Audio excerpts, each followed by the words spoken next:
Bien, mesdames et messieurs, bonjour à toutes et à tous. Les 5 petites minutes de retard devenus rationnels, pardonnez-moi.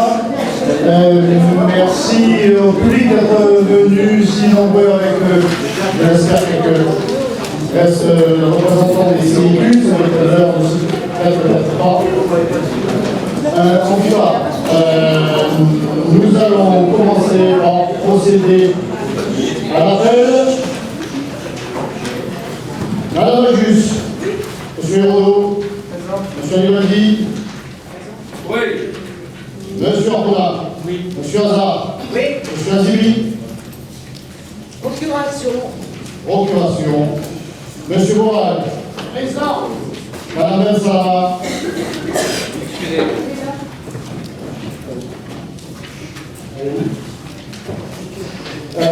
Monsieur Bessignou, Présent. Madame Bétusi, Madame Tordier, Madame Dandio, Monsieur Dattilo, Oui.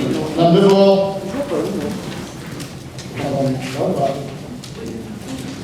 Madame Debord. Excusez. Monsieur Delage. Procuration. Madame Delaval. Madame Dinocera. Procuration. Monsieur Dugezer. Oui, présent. Madame Duguay. Madame Forgeras. Madame Gallo. Monsieur Garcia. Monsieur Georgie. Présent. Madame Grac. Procuration. Madame Anche. Monsieur Herzala. Madame Pandania.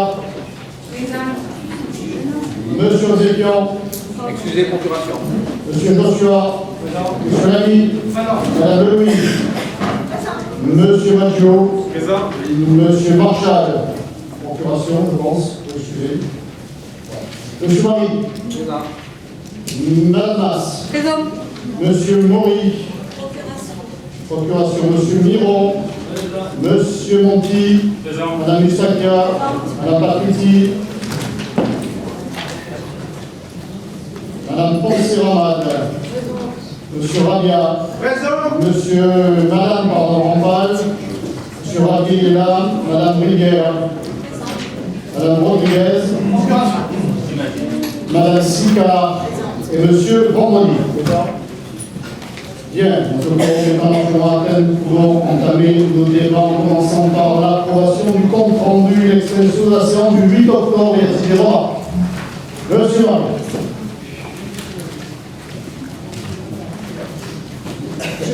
Le microphone, monsieur Marie, s'il vous plaît. Monsieur le maire, à la première page du compte rendu, il y a une petite erreur de frappe, mais j'ai peut-être mal prononcé. Il est indiqué dans les propos qui me sont traités. Monsieur le maire, cet été, vous avez diffusé un impact où vous taguez Monsieur Miron. Donc je n'ai pas parlé de tag, j'ai parlé de tag, j'ai envoyé un langage sportif. Donc c'est où vous taguez Monsieur Miron. Eh bien, c'est noté, nous rectifierons. Voilà, je n'ai pas d'autres remarques à faire sur C'était une table glissée, une table par derrière, c'était une table. C'est une table à bout de la bord. Très bien. Merci, monsieur le maire. Je vous avais posé la question lors de la dernière séance sur l'heure inhabituelle de notre conseil. Et je vous avais demandé si cela allait être l'horaire habituel 14h30. Vous m'aviez pas répondu. Donc, est-ce qu'on a la réponse? Vous programmez régulièrement les conseils à 14h30? Vous savez, le maire de Marseille, programmant un conseil municipal, toujours précédé d'un conseil d'arrondissement tous les 3 mois, 2 ou 3 mois.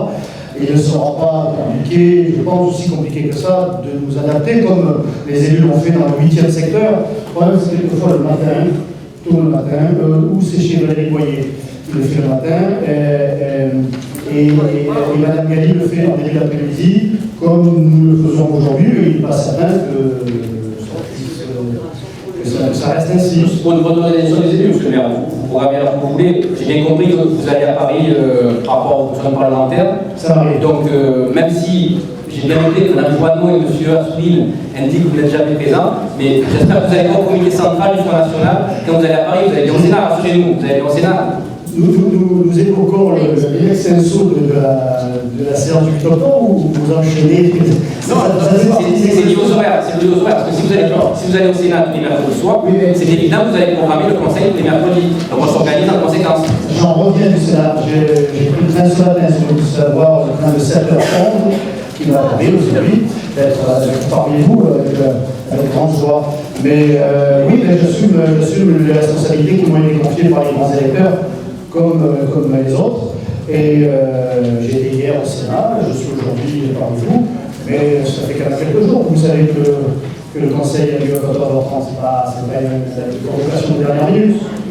Et puis, bon, c'est un petit effort à faire, depuis 3 mois, dans l'intérêt général. Je suis certain que vous continuerez à le faire si ça devait se passer à nouveau ici. Dernière petite remarque de fond, monsieur le maire, sur l'enregistrement des séances.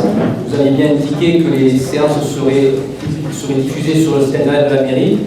Donc à 13h, quand j'ai quitté mon bureau professionnel, j'ai vu que ce n'était pas encore. Est-ce que ça va venir dans les semaines à venir? Ça va venir non seulement le précédent, puisqu'il a été filmé déjà. Celui-ci le sera sans doute plus rapidement. Il y a des réglages techniques à faire, mais ils seront bien sûr sur le site. Ne vous inquiétez pas. Pas d'autres remarques sur le compte sur l'extenso du 8 octobre. Nous pouvons donc passer non pas au premier dossier, mais à la réponse du maire de Marseille, du sénateur maire de Marseille, à la délibération 1468-7S portant sur une meilleure application de la réforme des rythmes scolaires, puisque nous l'avions interpellé avec sous la forme d'un vœu. Il nous a répondu. Madame D'Angio, si vous voulez bien lire à cette honorable assemblée et au public la réponse de ce maire. On sait dire. Oui, la population peut en être informée, c'est dans un souci de démocratie et tout simplement d'information. Alors, monsieur le maire, puisque c'est filmé, celles et ceux qui se connecteront sur le site pourront prendre connaissance de la position du maire. Monsieur le maire, mes chers collègues, mesdames et messieurs, bonjour. Je vais vous lire la lettre de la mairie centrale. Alors, monsieur le maire d'arrondissement, vous m'avez adressé la délibération 14/68-7S adoptée par le conseil d'arrondissement des 13e et 14e arrondissements, demandant que soient prises les mesures nécessaires à la mise en place de l'aménagement des rythmes scolaires. Je vous rappelle tout d'abord qu'au printemps dernier, notre municipalité avait élaboré un véritable plan de soutien à la réussite scolaire qui, s'il n'avait pas été refusé par pur dogmatisme par le ministre de l'Éducation nationale, serait déjà en place et répondrait précisément à l'attente des familles marseillaises. Ce n'est en fait qu'au début du mois de juillet dernier que le directeur départemental de l'Éducation nationale a arrêté les rythmes scolaires actuels. Cela explique le retard constaté au niveau de l'organisation des activités périscolaires du vendredi après-midi, en dépit de la mobilisation de l'ensemble des fonctionnaires municipaux. Depuis lors, notre action est guidée par 3 grands principes. La priorité donnée à la sécurité des enfants, c'est la raison pour laquelle un responsable municipal a été recruté et nommé dans chaque groupe scolaire. Ces agents ont d'ores et déjà pris leur fonction dans toutes les écoles du 13e et 14e arrondissement. La proximité pour ce qui est le choix des partenaires en charge des ateliers périscolaires qui ont été confiés aux centres sociaux, qui sont déjà les partenaires habituels des écoles, et la transparence qui s'est manifestée par l'association de toutes les mairies de secteur à la démarche municipale. En outre, un espace dédié au rythme scolaire a été créé sur le site internet marseille.fr pour permettre aux familles de suivre au jour le jour la situation des écoles où sont scolarisés leurs enfants. À ce jour, les ateliers des activités périscolaires sont ouverts dans 30 écoles des 13e et 14e arrondissements. De nouvelles écoles seront intégrées à ce dispositif au cours des prochaines semaines. Dans tous les sites restants, l'inscription des enfants est déjà programmée pour les 12, 15 et 16 décembre, en concordance avec les inscriptions mensuelles à la cantine, en vue d'une ouverture généralisée dans toutes les écoles de Marseille le vendredi 9 janvier. Je vous prie de voir, monsieur le maire d'arrondissement, pour la considération distinguée, Jean-Claude Belin. Monsieur le maire, si vous me le permettez, je souhaiterais apporter quelques précisions à cette réponse. Je vous en prie, madame Angio. Il convient d'abord de rappeler certains chiffres. Le 3 octobre, seules 42 écoles pilotes étaient en place sur 444 pour tout Marseille et seulement 4 sur 96 dans notre secteur. Au 7 novembre, ce nombre passait à plus de 200. Toujours difficile d'obtenir une information précise. Sur tout Marseille, mais seulement 26 dans les 13 et 14e arrondissements, soit moins de 30%. Aujourd'hui, d'après le site de la mairie centrale, c'est plus de 250 écoles, mais seulement 35 dans les 13e et 14e. Cette réponse n'est pas pleinement satisfaisante. Tout d'abord parce que gouverner, c'est prévoir, et il était prévisible que le ministre ne reviendrait pas sur sa décision, et que par conséquent, il eût été sage de préparer une solution de remplacement à ce projet, afin de pouvoir répondre aux besoins des familles. Ensuite, parce qu'aujourd'hui, à seulement quelques semaines de la rentrée des classes de janvier, la mairie centrale n'a toujours pas suffisamment d'animateurs pour couvrir toutes les écoles, et demande donc aux mairies de secteur de mobiliser leur personnel habituel pour qu'elles puissent ouvrir les écoles en régie directe. L'ouverture des tables dans toutes les écoles marseillaises est donc loin d'être acquise. Seulement 55 écoles nous ont été annoncées la semaine dernière dans un cadeau reçu de la mairie centrale pour le 9 janvier. Ce chiffre ne peut encore qu'augmenter, comme le laisse sous-entendre un autre rapport qui nous est soumis aujourd'hui sur les subventions aux associations œuvrant dans le cadre des activités périscolaires. Espérons que cela soit le cas, dès qu'il ne reste qu'un peu plus de 4 semaines avant le 9 janvier. Merci. Merci Mme Angio. Vraiment après Mme Masse. Monsieur Josué ensuite. Merci. Monsieur le maire, voilà 2 ans. Voilà 2 ans que le maire de Marseille pouvait se saisir cette chance, je dirais, pour le petit Marseillais, de pouvoir bénéficier de cette activité périscolaire. J'ai bien écouté les chiffres donnés par votre adjointe. Je suis personnellement maman d'une petite fille de 5 ans en maternelle à Fort-Rouge-Village. Et comme tous les parents de l'école Fort-Rouge-Village, et comme tous les parents de toutes les écoles autour sur le 13e arrondissement, nous subissons, nous sommes KO debout, toutes les semaines et tous les vendredis après-midi depuis la rentrée. Alors, je reçois ça dans le cartable de ma fille, mon papier demandant la préinscription sur les rythmes scolaires.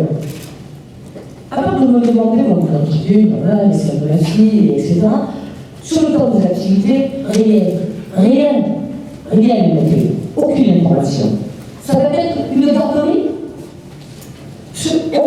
On perd tout le sens qui est donné à cette réforme pour pouvoir apporter aux enfants autre chose, une ouverture, que ce soit sur l'environnement, que ce soit sur beaucoup d'autres choses, et nous nous retrouvons là avec sûrement un temps récréatif, c'est vraiment le mot, ou à jouer à la balle, ou à faire le studio, comme vous décidez, monsieur le maire.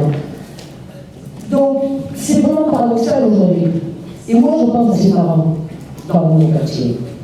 Ils sont soulagés, ils entendent qu'à la rentrée, après les vacances de Noël, l'après-midi, leurs enfants seront pris en charge, ils pourront enfin aller travailler. Et pouvoir un peu retravailler, récupérer un peu les RTT, ils n'en ont plus. Et ils ont aussi du mal avec les parents, les grands-parents et la famille, bien gentils depuis le début de l'année, qui accordent leur temps pour nous aider à la garde des enfants. On a perdu le sens de cette réforme. Et le constat aujourd'hui, c'est que le maire de Marseille a tout fait pour que cette réforme ne serve à rien. Alors oui, globalement, dans les autres villes, on se rend compte que les municipalités, quand ils ont appliqué les règles de cette réforme, que les municipalités sont assez satisfaits, même globalement satisfaits. Alors vous, M. Ravier, M. le maire, comme d'habitude, votre stratégie, c'est un peu seul contre tous, et surtout, on ne propose rien. On ne propose rien. On tire toujours vers le bas. Vous n'êtes pas le maire pour tous les administrés du 13-14. Vous servez plutôt, vous, je pense, sur le 13-14, un petit peu pour s'essuyer les pieds, en évitant d'une éventuelle ascension dans les instances nationales du Front National. Alors, oui, les Marseillais dans le 13-14 n'ont vraiment pas de chance. Merci. Merci Madame, Monsieur Joshua. Je trouve que la lettre que M. le maire de Marseille nous a envoyée est une véritable provocation.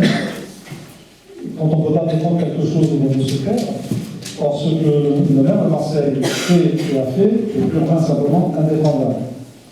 Tout le monde s'y met pour détruire notre école. C'est un peu le désaccord que j'ai avec ma camarade socialiste. Cette réforme n'est ni faite ni à faire. C'est une très mauvaise réforme. La preuve, on le voit maintenant. Parce qu'elle produit de l'inégalité dans le territoire, au sein même de Marseille. Et imaginons que les villes commencent un peu se répercuter. Nos programmes scolaires sont les mêmes pour tous nos écoles. Mais pas là. Pas de contenu, pas les moyens. Donc la réforme est mauvaise. Et la manière dont le maire de Marseille la met en pratique renforce encore ces difficultés. parce qu'un militant, c'est inégalitaire. Il s'y est pas pris à temps, il n'a pas vu la chose venir, et quand il a fallu choisir des priorités, on sait bien comment ça se passe. C'est pas mon quartier. Alors, monsieur le maire, vous avez fait ce que vous estimez pouvoir faire pour ça. C'est pas assez. C'est pas assez pour notre secteur. Là-dessus, ma camarade socialiste a raison. Donc, je termine là-dessus. Tout le monde s'y met pour que notre école, déjà en très mauvaise posture, soit encore plus attaquée sur les quartiers qui n'ont vraiment pas besoin d'une chose de ce genre. Monsieur Joshua, suivant.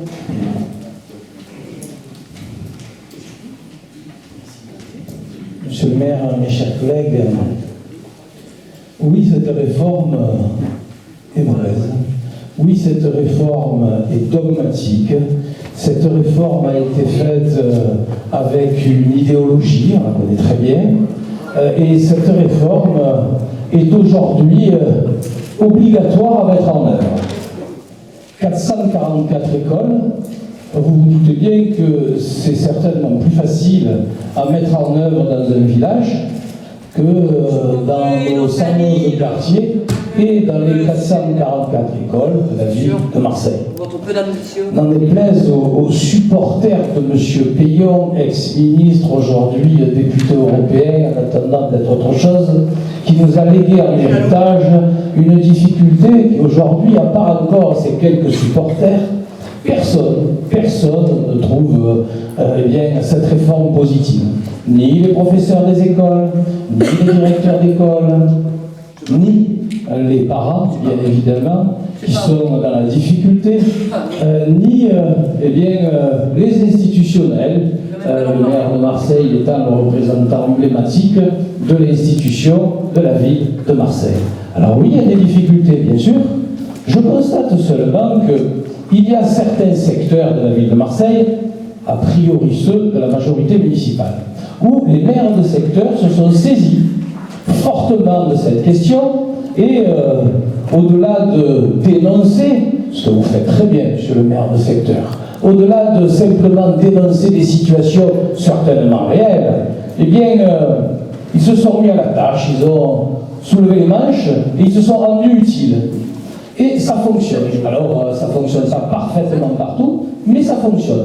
On peut constater ici, les choses sont un petit peu plus compliquées, et y compris à côté, dans le 15-16, où certainement la volonté de soutien des camarades socialistes eh bien, apporte là aussi une difficulté dans la mise en œuvre, puisque au moins ça va, au mieux Samia se porte.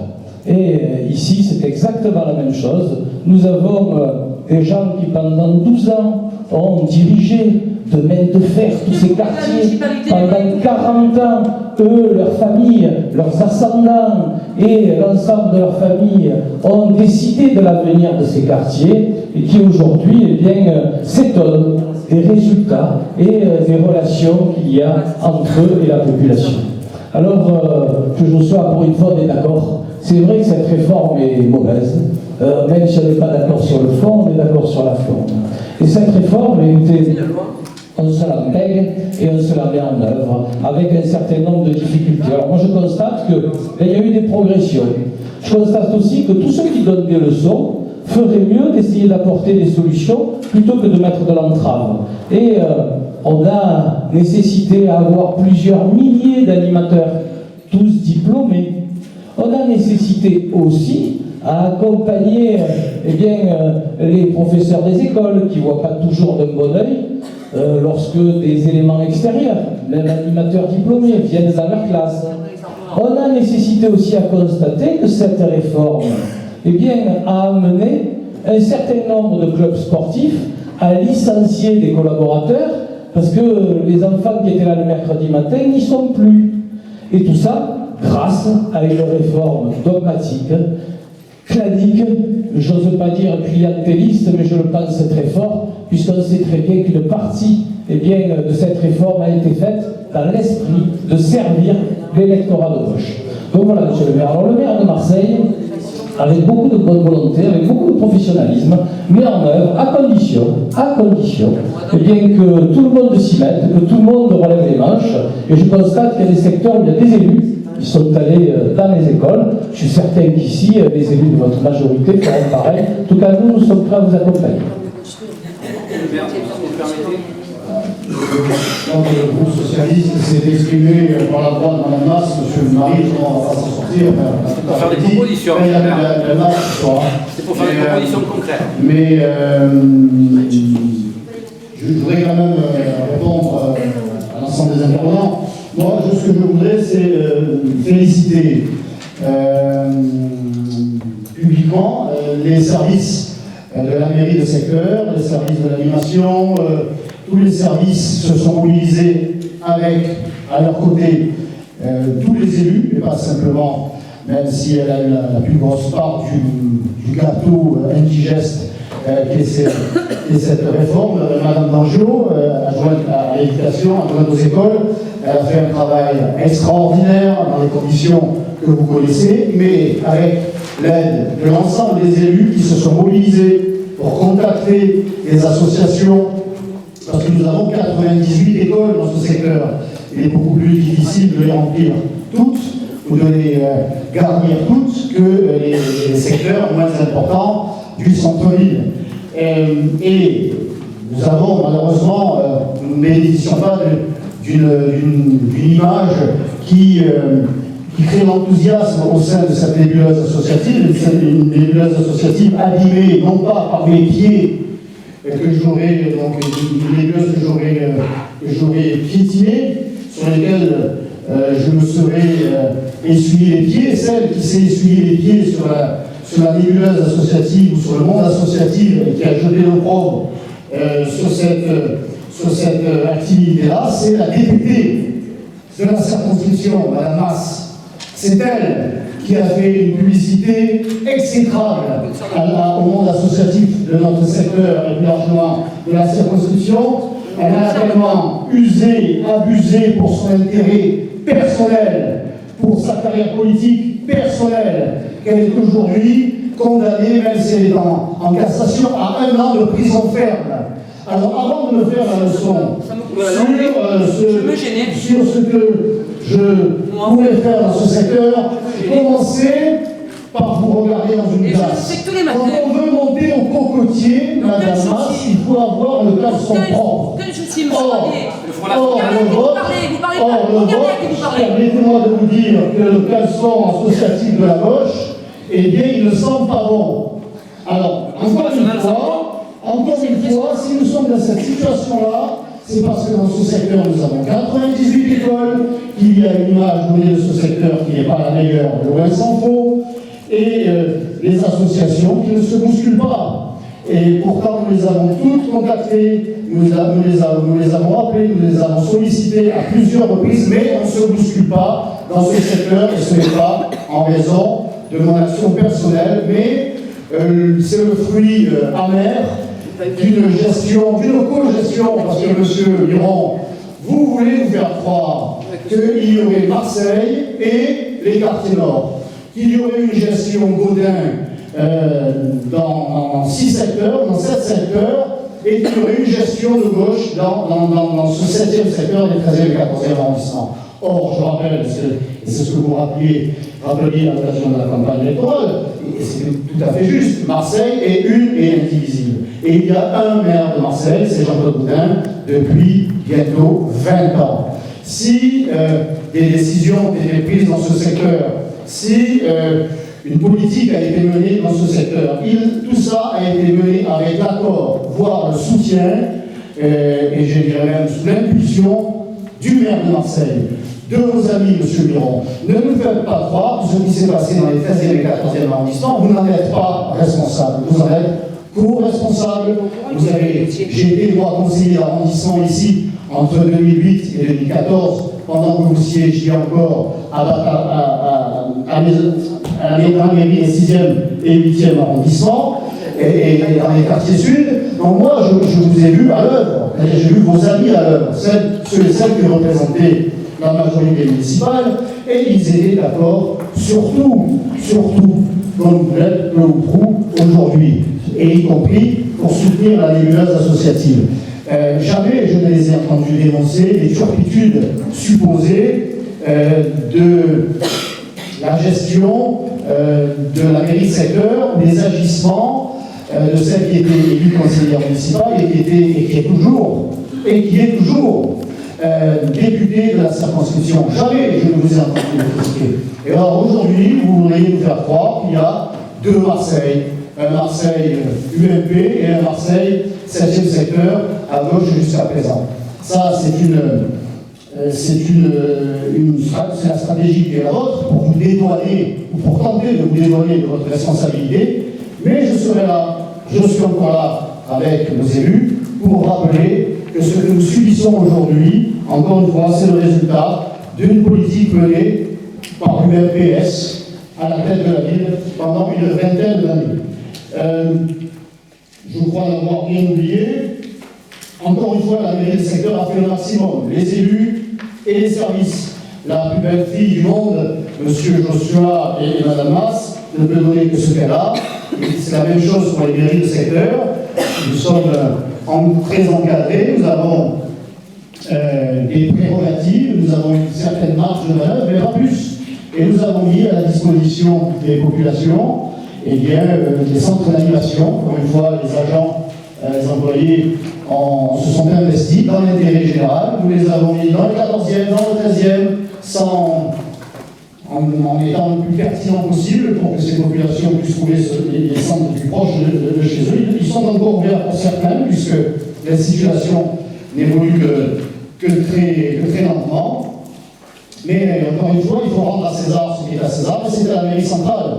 C'était à la mairie centrale de faire le nécessaire, de prendre les devants, même si nous sommes d'accord, M. Miron et M. Joshua, sur le fait que cette réforme est idéologique, qu'elle est planique, qu'elle est coupée des réalités, et que contrairement à ce que vous disiez, Mme Mas, les parents sont mécontents de cette réforme. Les enfants sont fatigués, ils se lèvent un jour de plus, ils terminent tard, ils ne sont plus dans les meilleures conditions pour étudier et pour avoir ce qui ressemble à des activités périscolaires. Eh bien, nous avons fait le maximum dans le cadre de la loi, dans le cadre du prérogative. C'est vrai que j'aurais pu faire, peut-être, comme le maire des 6e et 8e arrondissements, qui j'ai eu appelé des initiatives hors la loi, qui mettaient presque en danger des enfants parce qu'ils n'avaient pas d'encadrement nécessaire et légal. Eh bien, moi, j'ai préféré assurer la sécurité des enfants. Ça compliquait la vie des parents, mais c'était pour moi la première. Vous savez, c'est pas fait dans ce domaine-là, la sécurité est une priorité, surtout lorsqu'il s'agit des enfants. Voilà. Donc il n'y a évidemment pas de vote, puisque c'était, oui, bien sûr, il n'y a pas de vote, puisque c'était une réponse du maire de Marseille que nous avons tous commenté. Nous allons pouvoir enfin attaquer l'ordre du jour. Le premier rapport est 1404 7S, Madame Musacchia.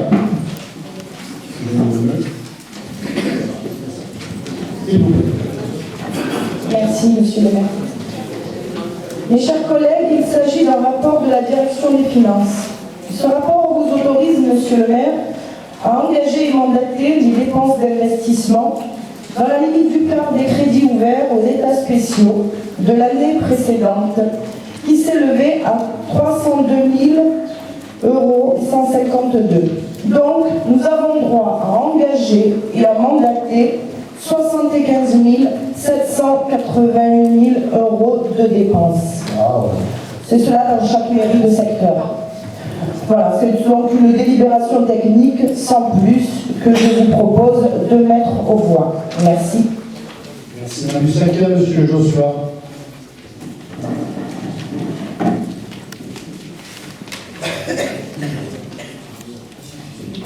Petite somme, question technique, mais question de principe. Comme depuis le tout début de nos séances, monsieur le maire, je vous rappelle, en toute politesse, parce que ce n'est pas la même question, que je n'ai pas confiance dans la politique que vous allez mener, surtout quand elle est sans contrôle a priori, ce qui est quand même le cas ici. J'ai une bonne raison supplémentaire depuis de faire ça, c'est le fait que vous avez fait un certain nombre de promesses que manifestement vous ne respectez pas. Par exemple, la question du cumul qui nous conduira à la réponse d'après-midi. Cette compte de cumul, et pourtant, immédiatement, vous avez appliqué ça. Ce n'est pas la question financière, c'est autre chose. mais sur la question financière aussi, même quand c'est l'inconscient, avec toute la politesse que je vous dois, je prends compte de cette délibération. Oui, monsieur Marie, vous en prie.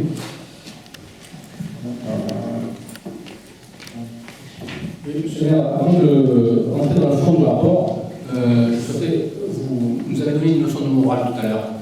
J'invite simplement l'ensemble de l'assistance à taper sur Google taux d'élu FN mis en examen.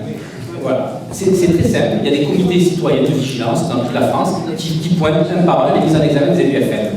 Entre la période 97-2012, 16% des élus du Front National ont été condamnés ou mis en examen. Dans la même période, 3,12% des élus de l'IMP, et dans la même période, 1,94% des élus socialistes. Donc des mises en examen, des condamnations, il y en a dans tous les partis, mais on remarquera que dans le Front National, vous distinguez par rapport aux autres partis. Ceci dit, monsieur le maire, je rentre sur le fond du rapport. Donc, monsieur Joshua s'inquiète des dépenses que vous allez faire. Donc, c'est vrai qu'on a eu un conseil d'arrondissement spécial budget, où ni vous, ni la Microfinance m'ont bien expliqué à l'assistance les dépenses que vous allez effectuer dans le cadre du budget que vous êtes alloué. Mais je les ai trouvées, monsieur le maire, je les ai trouvées. Alors, je ne sais pas, je ne connais pas de militant Front National, mais j'ai reçu un mail, commune Front National, vous avez dû le voir, c'était distribué au congrès du Front National, promesse tenue, ce que les médias ne nous disent pas. Donc, j'ai dit. Comment? Non, j'ai reçu le mail. J'ai reçu un mail. Ça m'a fait plaisir de vous inviter à la table de la présidente. Donc j'ai appris ce que vous allez faire. C'est dommage quand même de trouver au congrès du Front National ce travail et que vous ne pouvez pas expliquer votre politique en conseil d'arrondissement. Donc j'ai appris que nous allions devenir une mairie vigilante pour mieux coordonner toutes les initiatives et aider la police plus active et mieux enseignée. J'ai appris que vous allez ouvrir un musée de gastronomie provençale avec restaurant, cours et concours annuel de cuisine provençale. J'ai appris que vous allez organiser un théâtre et cinéma de plein air axé sur le patrimoine national et régional, que vous allez développer des balles populaires, que vous allez mettre en place la fête de la Saint-Michel pour les parachutistes. D'ailleurs, je me suis demandé à un moment donné, monsieur le maire, si vous êtes le maire du 7e secteur ou le président du comité des fêtes du 7e secteur. Alors, j'ai appris, monsieur le maire, que vous alliez consulter les CIQ pour les tracés de route. Je pense que c'est une politique publique assez révolutionnaire qui est une première sur Marseille. J'ai appris, monsieur le maire, que vous alliez proposer, alors là c'est plus sérieux bien sûr, mais vous me direz où, vous aviez un projet de refuge pour les sans-abri en cas de grand froid. Vous allez mettre en place des actions caritatives destinées en priorité aux personnes âgées. Vous allez attribuer prioritairement des logements sociaux aux familles qui demandent une protection pour avoir aidé à démanteler les trafics dans une cité. Et 3/4 de ces attributions répondent désormais à ces critères. J'ai appris que vous allez lancer un projet de refuge pour animaux. Et j'ai appris que vous allez diminuer les attestations d'accueil de 90%.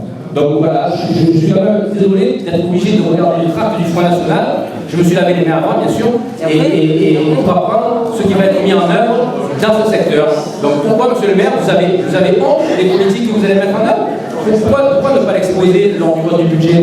Ceci dit, pour la délibération, les purement techniques, on votera favorablement à cette délibération purement technique. Merci de votre attention. Monsieur Marie, je vous remercie de faire la publicité à cette mairie secteur et à ses projets, par l'intermédiaire grâce à la présence des CIQ, des habitants et de cette réunion qui sera sur le site de la mairie très bientôt. Bon, vous êtes arrivés, vous prenez une douche à chaque fois que vous côtoyez madame la députée. Écoutez. M'emmerdez là, allez dans le public là. Non, si vous faites des commentaires, allez là-bas, monsieur le maire. Enfin. Monsieur Joshua, maîtrisez votre tempérament. Eh bien, écoutez. Alors je fais un rappel à l'ordre, puisque vous me le demandez de façon aussi calme et sympathique. Je demande au public de ne pas manifester, de ne pas se manifester, de ne pas émettre de commentaires. C'est vrai ici comme c'est vrai sur l'ensemble des secteurs, et c'est vrai à la mairie de Marseille. Le public écoute et il se fera un avis à l'issue de ce conseil. Vous pouvez demander au monsieur d'aller en public. Mais vous n'avez pas demandé la même chose lorsque votre carte du corps, il y a quelques mois, vous avez fait son numéro. Mais vous avez raison, tout le monde doit rester à sa place. Les élus s'expriment lorsque je leur donne la parole et le public écoute. Merci. Donc, écoutez, monsieur Marie, encore une fois, merci d'avoir exposé ici tout notre volontarisme et surtout nos projets. Je rappelle quand même, alors je ne dirai pas ça dans quelques années, déjà plus l'année prochaine, puisque nous aurons appliqué, justement, mis en place les projets qui sont les nôtres. Pour l'instant, nous étions encore coincés par votre gestion si parfaite qui répondait tellement aux besoins de la population qu'elle vous a relégué à la place et à la vôtre. Bon, alors, soyez quand même, faites preuve quand même un peu de mémoire et d'humilité. Les projets qui sont évoqués ici, encore une fois, vous avez mairie secteur, 300 000 € de budget, d'investissement, 2 millions et quelques, 2,9 millions pour ce qui est du fonctionnement. Nous avons une marge très étroite, ne me demandez pas de faire à moi tout seul un nouveau tracé de la L2 ou de faire ici un nouveau USEM. Nous le faisons ici avec les moyens du bord et ces moyens sont très modestes. Et ce que nous avons quand même annoncé, nous le ferons sur la mandature, sur les 6 ans, il y a les 5 ans et demi, laissez-nous le temps quand même de mettre en application à partir du budget que nous avons construit, que nous avons construit dans les règles, que nous impose la loi et notamment la ville de Marseille. Encore une fois, nous ne sortons pas de ce qui nous est dicté par les règles administratives. Monsieur Joshua, tout ce que nous ferons, tout ce que nous faisons, même ce que nous ne faisons pas, est scruté, analysé, disséqué pour être chaque jour dans la presse. Il n'y a aucune crainte sur la légalité de nos actions. Si j'ai recruté Madame Desportes à la direction générale des services, c'est parce qu'elle venait justement du service des achats et qu'elle est très attachée à ce que les décisions financières qui sont prises dans cette mairie secteur soient radicalement différentes de ce qui a été fait jusqu'à présent. Il n'est pas être dans les 16% de mise en examen du Front National. Quant aux mis en examen, moi je ne connais pas. Je ne connais pas les détails, les raisons de ces mises en examen, mais vous savez, il y a des mises en examen qui sont pour moi autant de décoration.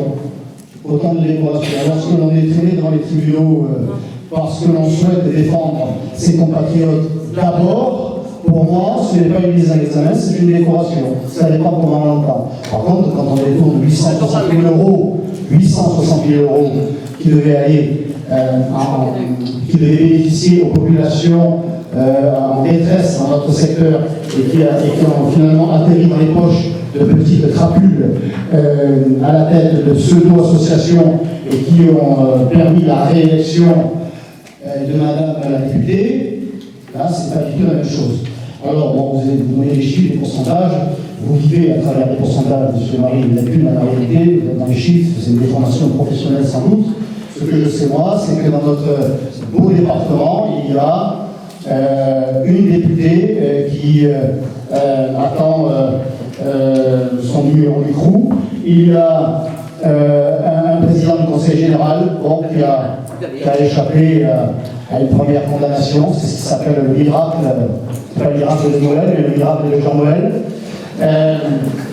Mais il reste encore pas mal de casseroles et qui sont toutes accrochées à vos masques. Monsieur Marie, il a fait en tout cas au masque de la gauche et pas au nôtre. Voilà ce que j'avais à vous dire. Et nous ferons ce que nous avons dit et nous allons mettre de l'ambiance parce que c'était morne pleine dans ce secteur jusque. Donc, ça nous allons essayer de donner de la joie, de la vie, de l'envie dans les moyens villageois, mais aussi dans les cités, parce que tout le monde doit pouvoir en profiter. Est-ce est-ce que nous pouvons passer au vote? Monsieur, pas d'autres interventions? Je mets donc le rapport aux voix. Qui est pour? Manifestement devant la main. Ou qui est contre? D'accord, qui s'abstient? Personne. Merci. Rapport suivant. Rapport suivant, il est là. 205. Monsieur Georgie, s'il vous plaît. Alors, ce rapport a pour objet de troisième répartition 2014 des subventions d'équipement accordées par la ville de Marseille à 7 associations, dont le montant global est de 27 751 €.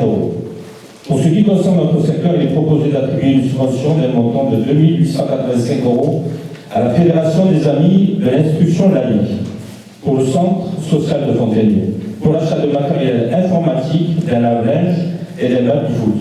Monsieur le maire, je vous demande de mettre le rapport au voix. C'est un baby-foot, c'est 1000 offices.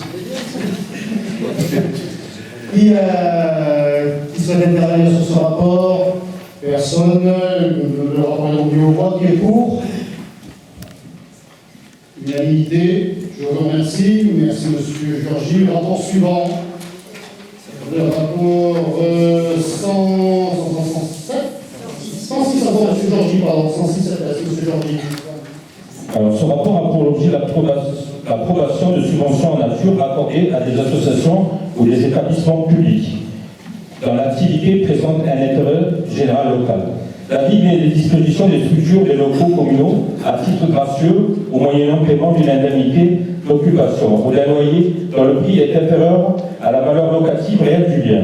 Ce qui concerne les associations et établissements publics, une subvention en nature.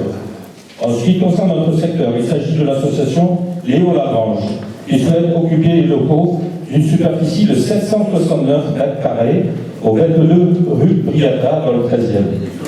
Ce qui lui confère une subvention en nature annuelle de 57 709 €. Monsieur le maire, je vous prie de mettre ce rapport au voix. Monsieur Georgie, y a-t-il des interventions? Pas d'intervention. Qui est pour? Le groupe Le Marie et s'abstient, je le rappelle. Donc, qui est pour? Monsieur Miron, l'UMP, et la gauche. Comme quoi. Qui est contre et qui s'abstient?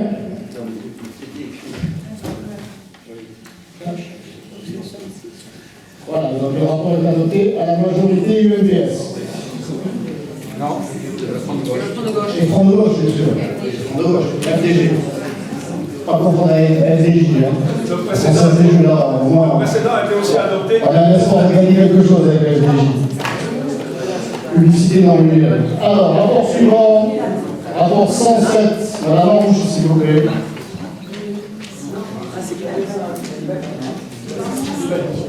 Allez, vas-y, le temps pour moi. Pourquoi de la bouche? Allez, monsieur le président, il est là. Monsieur le président, je vous en prie. Ce rapport a pour objet la première répartition 2015 des subventions accordées par la ville de Marseille aux associations sportives pour le fonctionnement, l'organisation de manifestations, et ce pour un global de 192 300 €. L'association 13 des Valus a un bilan prévisionnel 2015 de 141 200 € pour sa manifestation, et la ville de Marseille lui octroie 28 000 €. Monsieur le maire, si vous voulez mettre Monsieur le maire, Rapport. Monsieur le maire, je veux intervenir sur ce rapport. Bien sûr. Vous avez fini, monsieur Yoli? C'est bon? Oui. Monsieur Marie, s'il vous plaît, je vous en prie.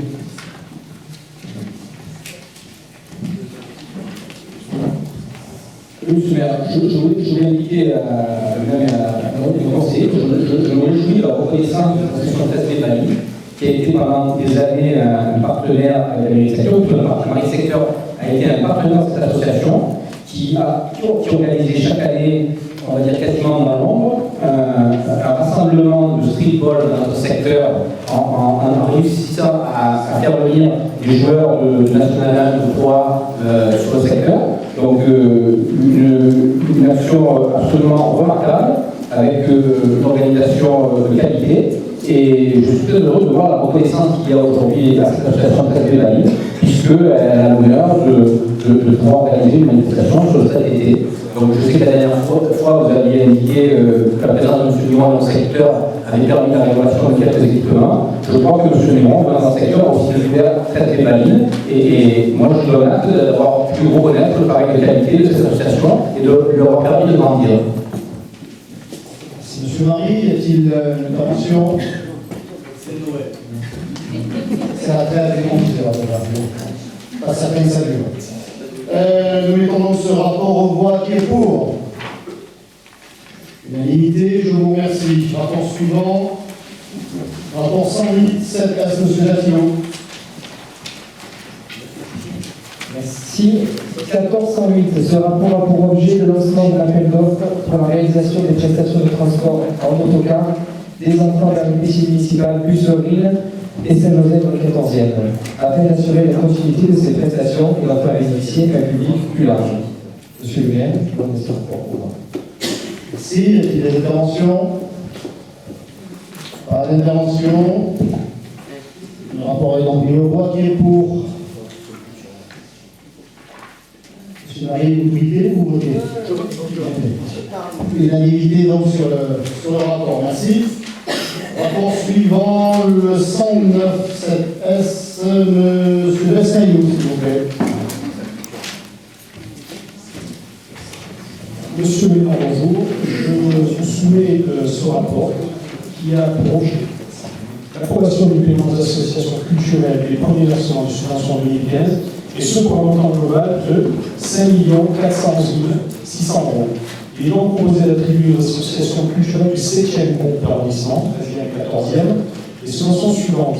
Souf, Assaman, ACG, Salle de Moulin pour 36 €, l'association Théâtre du Maran pour 324 €, et le Théâtre de la Mer pour 9 000 €. Monsieur le maire, je demande de mettre ce rapport au voix. Merci. Merci, monsieur Bessaillou. Y a-t-il des commentaires? Je demande des prises de parole, non? Eh bien, nous mettons ce rapport aux voix qui est pour.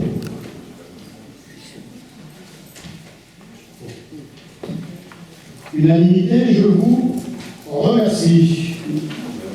Monsieur Joshua, vous avez quelque chose à dire? Non. Rapport 1410. Un enjeu. Alors, le rapport 110 concerne le versement d'aide financière par la Ville de Marseille au fonctionnement de l'association qui œuvre dans le domaine de la petite enfance pour l'année 2015. On va savoir les établissements d'accueil réguliers et occasionnels, les lieux d'accueil parents-enfants, les relais d'assistance maternelle et l'aide à la fonction parentale. Dans le 13e arrondissement, 2 crèches associatives gérées par la Maison de la Famille doivent ouvrir. Les Griottes, situées chemin de la Mare au premier semestre 2015, et les cigales chemin des Mourets, annoncées dans le rapport au premier semestre 2015, mais d'après les dernières informations que j'ai eues, plutôt fin 2015, voire début 2016. Il convient donc pour ces 2 crèches de prévoir dès à présent l'octroi de subventions de fonctionnement. Et donc ce rapport évoque aussi le fait de prévoir, pour éviter les problèmes de fonctionnement des établissements d'accueil de la petite enfance, de prévoir des crédits nécessaires au versement d'acompte sur les subventions de la ville pour les établissements de fonctionnement. Ce qui s'élève à 2 303 524 €. Monsieur le maire, je vous prie de bien remettre ce rapport au vote. Merci Madame L'Enjeu. Y a-t-il Madame Fondana, s'il vous plaît?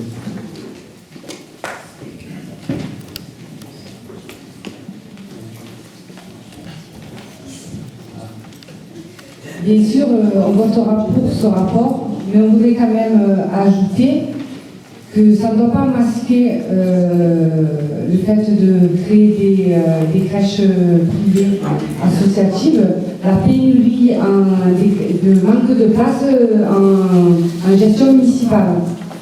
On est quand même une ville où il manque énormément de places en crèche municipale, ce qui pose notamment un problème aux femmes pour l'accès au travail. Voilà, donc j'insiste sur le fait que la responsabilité de la ville de Marseille sur le manque d'équipement pour la petite enfance, en gestion municipale, bien sûr. Merci Madame Mondamian.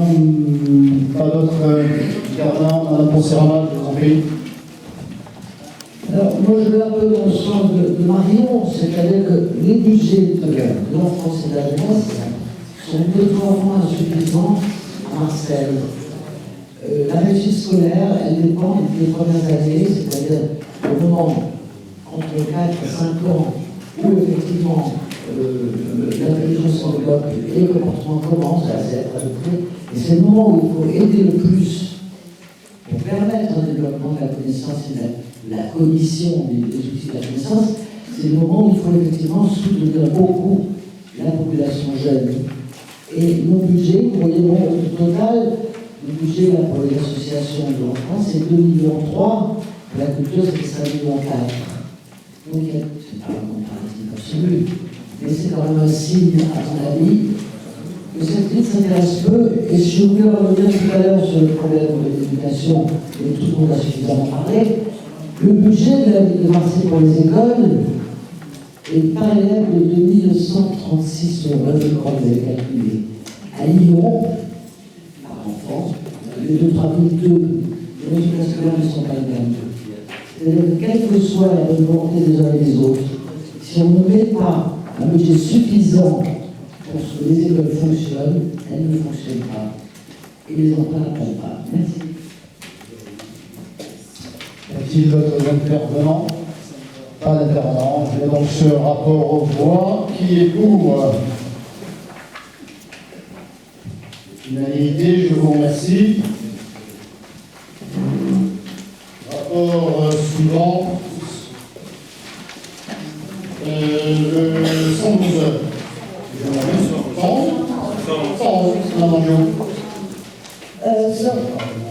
Ce rapport a pour objet l'approbation de la convention avec la Caisse maritime d'allocation familiale fixant les modalités d'intervention et de versement de la PSU pour l'établissement multi-accueil Saint-Just-Corot. La Caisse maritime d'allocation familiale participe au financement des crèches municipales en donnant la prévention des services uniques pour les enfants relevant du régime maritime. La crèche Saint-Just-Corot a accueilli les enfants concernés par cette prestation. Monsieur le maire, je vous prie de mettre ce rapport au point. Merci Madame Angiot. Y a-t-il des demandes de prise de parole? Monsieur Miron.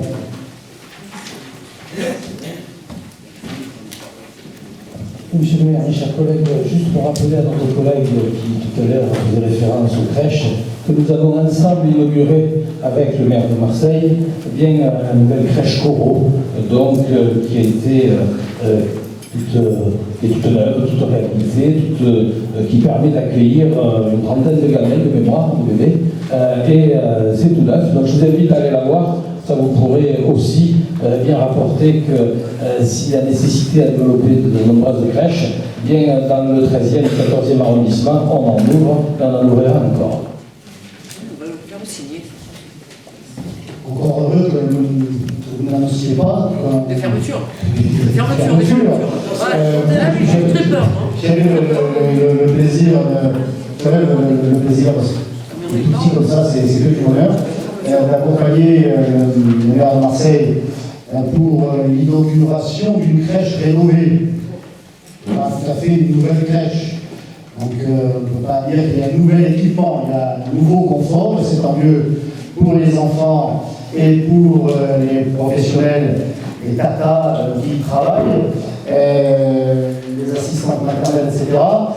Mais ce n'est pas non plus quelque chose de tout à fait nouveau, et il est là que nous manquons ici comme ailleurs de structures pour la petite enfance, ce qui effectivement déséquilibre, ne permet pas d'avoir une véritable égalité.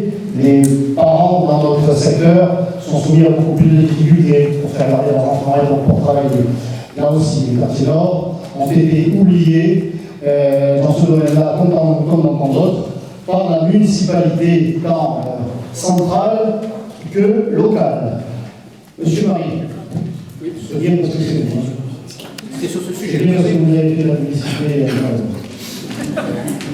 Non, juste, alors, comme vous avez dit que je suis homme de chiffres, j'ai un chiffre qui me vient en tête.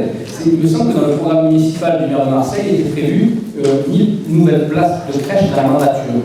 Donc je demanderai à nos collègues de la majorité municipale si c'est bien ce chiffre que j'ai en tête. Donc si on fait une règle de 3 assez rapide, ça fait en gros 170 places par an. On représente à peu près 20% du territoire municipal.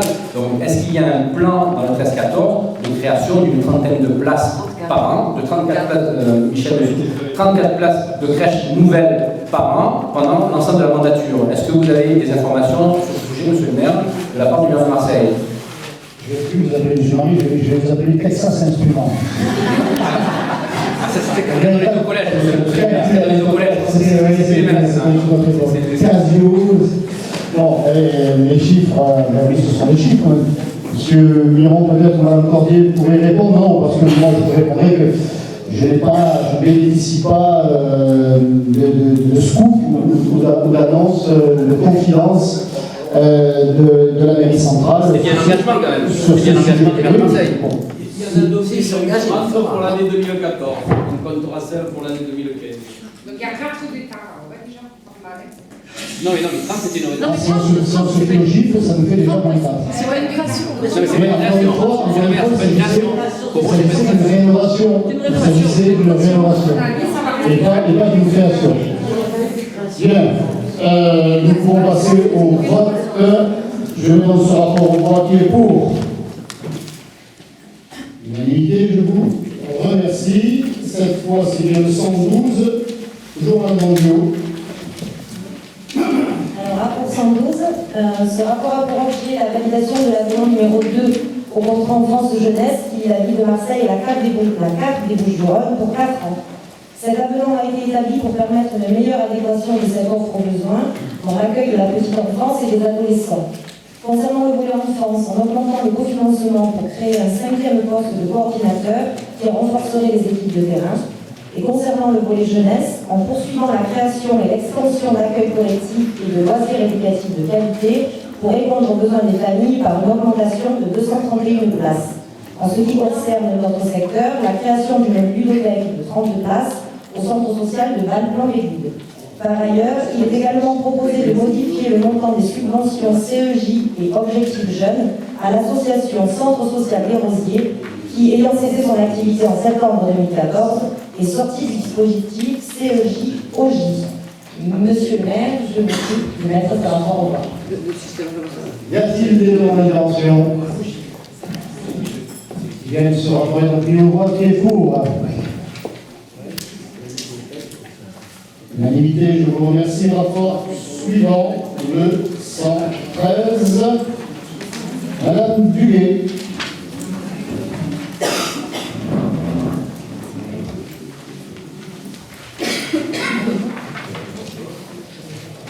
Alors, ce rapport, le 1473-7S, concerne la réflexion des clôtures d'enceinte de l'ensemble des centres scolaires et universitaires, qui comptent 700 élèves. Si le cœur de la propriété, le MAC, de la 14e arrondissement, en zone urbaine sensible, 150 000 €. J'ai pu constater la longue liste de demandes de travaux établies lors des conseils d'école. Et la demande de réflexion des clôtures date de 2011 et de 2012. Il apparaît que la situation de ce groupe scolaire, fréquemment soumis à des actes de dégradation, priorise la mise en sécurité des enfants et du personnel. Cependant, j'invite Mme Casanova à accéder au nombre nos autres demandes de travaux au plus tôt, car elles sont de soucis urgents et nécessaires. Je vous remercie de mettre ce rapport au revoir, monsieur le maire. Merci. Y a-t-il des interventions? On a encore beaucoup d'argent que nous devons et nous faisons, j'allais dire, volontiers, sans nous poser de questions, c'est tout à fait nécessaire, mais 150 000 € de dépenser parce qu'il y a des jeunes gens, des moins jeunes. Merci Marion. Merci. Désolé. Plus à gauche. Plus à gauche. Reste à gauche, madame. Voilà. Reste à gauche, voilà, ça me va bien. Merci, madame, merci. Oui, nous allons devoir utiliser l'argent public avec ce budget si réduit en raison d'une dette si importante et des recettes qui tardent à venir, malgré ce que l'année européenne de la culture aurait dû nous donner, laissons le temps au temps. En tout cas, pour l'instant, nous n'avons que peu de moyens et nous devons consacrer notre partie à la rénovation de nos écoles, d'équipements qui ont été dégradés, par des individus à qui peut-être, M. Marie, Madame la députée, peut-être qui beaucoup dans ces quartiers, on va peut-être leur faire comprendre que c'est dans leur intérêt. Vous avez évoqué tout à l'heure, Madame Moncé-Ramad, l'éducation, les moyens mis à la disposition de nos écoles et de l'éducation en général. Voilà de l'argent qui aurait pu être utilisé autrement. S'il n'y avait pas, pardonnez-moi ce terme un peu léger, mais des masques dans nos quartiers, des idiots, des individus qui vont dégrader les écoles. Il y a encore des traces, là c'est plus du même niveau, mais il y a encore des traces de balles de Kalachnikov, en tout cas de balles, à l'école des Nicocouliers. Ça fait des années que c'est là, personne n'a jamais rien fait. Nous avons alerté Mme Casanova sur ce point précis, comme sur tant d'autres dans nos écoles, des 13e et 14e arrondissements, qui sont dans des états de délabrement avancé. Alors quelquefois, parce que le temps a fait son œuvre et l'entretien n'a pas été au rendez-vous, et quelquefois parce que les individus s'adonnent à leur passe-temps favori, qui consiste à tout casser. J'espère qu'un jour ou l'autre, le cerveau se remettra dans le droit. Nous passons donc au vote. Y a-t-il non pas d'intervention? Qui est pour? Unanimité, je vous remercie. Rapport 114. Monsieur Hazard, s'il vous plaît. Monsieur le maire, mesdames et messieurs, le rapport numéro 14 114 4S a pour objet l'approbation de la cession d'une bande de terrain cadastrée Saint-Mitre section H, parcelle numéro 154, d'une superficie de 87 mètres carrés, à monsieur Roger Brut, propriétaire de la parcelle numéro 153 de la même section. Tous les frais et droits de présente seront à la charge de monsieur Roger Brut. Monsieur le maire, je vous demande de bien vouloir mettre ce rapport au vote. Merci monsieur Hazard. Y a-t-il des droits d'intervention? Non. Je mets ce rapport au vote. Qui est pour? Qui est contre? Qui s'abstient? Je connais monsieur Brut. D'accord. Abstention, les deux élus du front de gauche. Rapport 115. Monsieur Dugueuzer. Oui, monsieur le maire, mesdames et messieurs, mes chers collègues.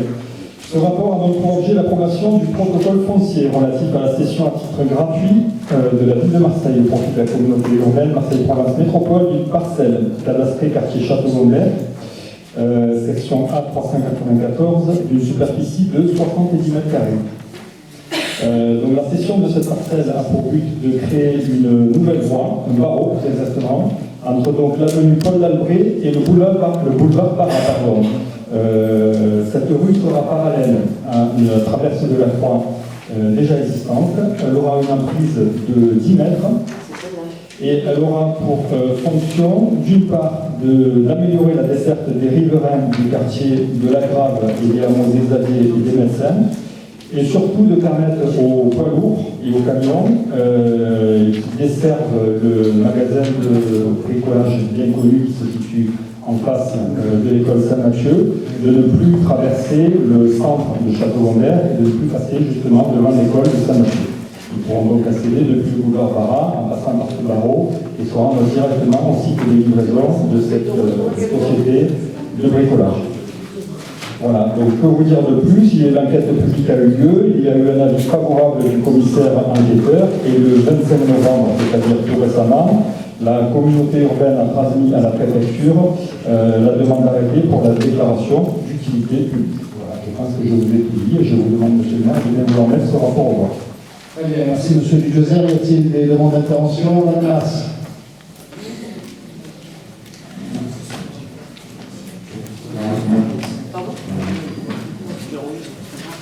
Merci, monsieur le maire. En fait, sur ce rapport, ça sera en fait. Moi, je pense que vous disiez tout à l'heure, il faut rendre à César ce qui est à César. Donc, un petit peu d'histoire, mais c'est important dans le quartier. Voilà plus de 30 ans qu'on parle de ce projet du barreau de liaison Barade-Allouet. Il nous aura fallu en attendre des années, monsieur le maire. Et écoutez, on peut se féliciter, le groupe socialiste ici, parce qu'il a été fait sous la mandature de Jeanne Gazeli, sous la présidence de Christophe Masse, délégué et président de la voie de la communauté urbaine, alors qu'il n'a pas repris le dossier. Je veux dire qu'il a entrepris. Force a été de constater qu'il n'y avait rien dans ce dossier. Donc, elle est engagée, certes. Mais bon, l'urbaniste, lui, dans le quartier, le conseil médecin de la Grave ou des Asiers, lui, il est toujours allé au train.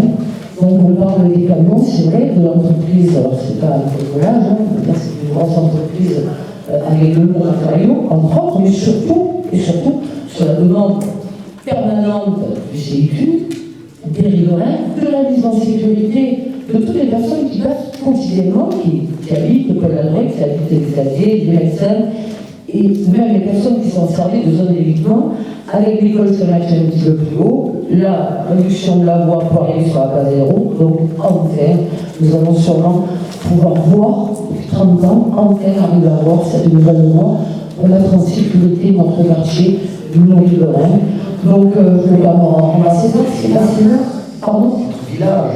Mon village, c'est mon village. J'ai signé, je l'assume pleinement, mais c'est un quartier, c'est un village. Mais vous savez, c'est un village Château-Gombert, avec l'organisation qui a été faite de bout à l'autre, à un moment donné. Moi, je serai toujours là pour conserver ces valeurs et ne pas faire oublier son nom, mais ce n'est pas la volonté de tout le monde aujourd'hui. Donc, juste pour vous dire que les travaux, certes, vont commencer, mais moi, je vous le dis, en deuxième semestre 2017, mais de toute façon, ça sera pour 2018. Croisons les doigts et soyons à l'épreuve. Merci. Merci Madame Masse. Je vous en prie. Monsieur Rondeau.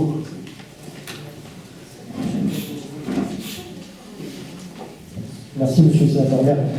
Je ne prends pas souvent la parole, mais là, en tant que jeune élu, je prends tous les jours des cours, et là, je me prends un cours de mauvaise foi, en fait.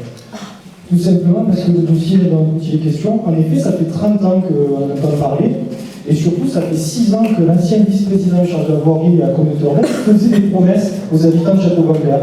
Il leur faisait des beaux courriers en leur disant je m'en occupe, ne vous inquiétez pas, ça va être fait. Il se trouve qu'on a été alerté par les CQ pendant la campagne électorale et qu'on allait voir la communauté urbaine au mois d'avril, donc les élections étaient finies, et le vice-président en charge de la voirie n'y était plus. Et il se trouve que dans le dossier, il n'y avait rien. MPL n'avait pas de dossier à ce sujet.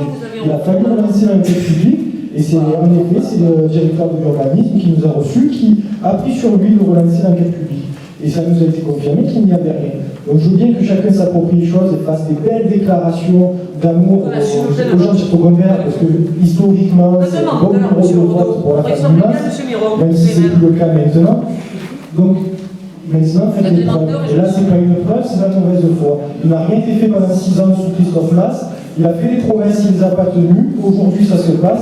Je ne vous l'approprie pas. Félicitez ce qui arrive, mais vous ne l'appropriez pas. C'est comme le BHNS. En effet, il y a une ligne de Christophe Masse, le BHNS, qui était tout sauf une bonne idée. Vous avez peur, hein, de M. Masse, vous le craignez. Oh, terriblement.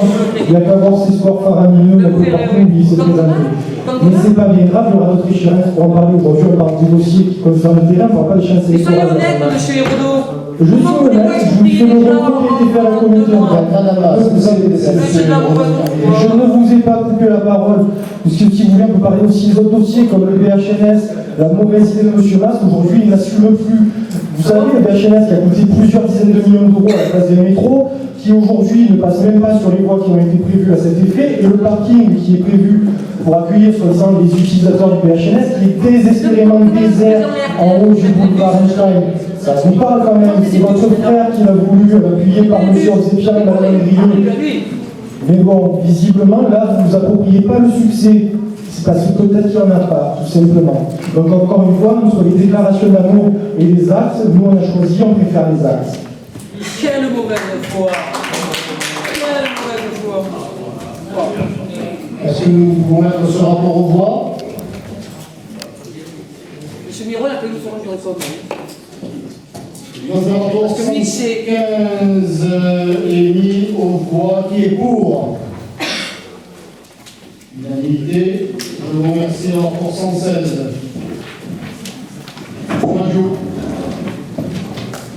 Monsieur le maire, il s'agit dans ce rapport d'approuver un énième avenant, le numéro 4, à la convention signée en 2007 entre la ville et le GIP MRU. Une convention à laquelle, je vous le rappelle, nous n'avons pas participé. Cet avenant fait mention de la reconstitution de l'offre locative en logement social sous maîtrise d'ouvrage de 13 habitats. Certaines opérations ont été abandonnées et les difficultés rencontrées, comme la découverte de l'amiante par exemple, n'avaient pas été anticipées. Il s'agit donc de transférer les subventions qui étaient initialement prévues vers d'autres programmes d'habitation nouvellement identifiés. Bien que ce rapport nous dise que la ville ne participera au total qu'à la bagatelle de 6 300 000 €, le coût total du projet, lui, dépasse allègrement les 161 millions d'euros, soit 10% de la dette publique marseillaise. Encore une fois, ça fait cher la rénovation urbaine, monsieur le maire. Et puis pour finir, je suis sûr que quelque chose n'a pas dû vous échapper. Dans le tableau qui est annexé en dernière page, où l'on peut constater que la création des nouveaux logements s'effectuera encore et toujours dans le 3e et le 14e arrondissement. Décidément, ces quartiers sont très prisés. Monsieur le maire, je vous demande de vouloir mettre ce rapport au bois, s'il vous plaît. C'est parce que c'est vous. Merci de demander monsieur Marie et monsieur Jospin.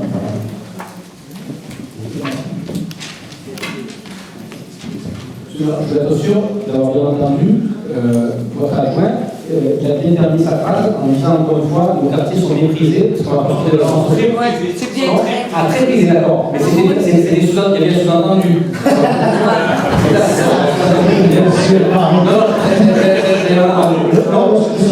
Vous faites un procès du sous-entendu, mais maintenant du il a pensé que. Aborder sérieusement le dossier national. Donc, je voulais simplement, ça fait plusieurs fois, monsieur le maire, que j'ai le sentiment que vous, votre majorité, avez un problème avec les logements sociaux. Qu'est-ce que vous reprochez aux habitants de ces logements sociaux? Vous avez, je crois, dans votre majorité, des personnes fort honorables qui habitent dans des logements sociaux. Moi-même, pendant 25 ans, j'ai vécu dans des logements sociaux. Ça ne m'a pas empêché de faire des études supérieures, monsieur le maire. Peut-être que je suis supérieur au vote d'ailleurs. Mais c'est difficile, moi j'ai pas plus 3 mois. Donc, pas difficile d'être plus donc, quel est le problème que vous avez avec le logement social? Est-ce que ce sont les habitants qui vous gênent? Vous avez compris qu'aujourd'hui, ce sont plus des programmes de logements sociaux de bars, de tours, de 15, de 20 étages. Ce sont des logements toujours à taille humaine, des petites unités de 20, 30 logements, de 2, 3, 4 étages. Quel est le problème que vous avez avec le logement social, monsieur le maire? Dites-le nous, parce que dans toute la mandature, vous allez nous expliquer que vous votez contre la construction de tous les logements sociaux. Quel est le problème? C'est la catégorie des personnes qui vivent dans ces logements qui vous gênent. Vous savez que 80% des habitants marseillais sont éligibles au logement social, monsieur le maire. Est-ce que vous-même, vous renoncez au quota de logements sociaux que vous attribuez à la ville de Marseille, puisque vous ne voulez plus de logements sociaux? Est-ce que vous y renoncez à ce que Mme Frétus vous attribue, monsieur le maire? Est-ce que vous pouvez nous définir donc, votre politique en termes de logement social? Quelle est votre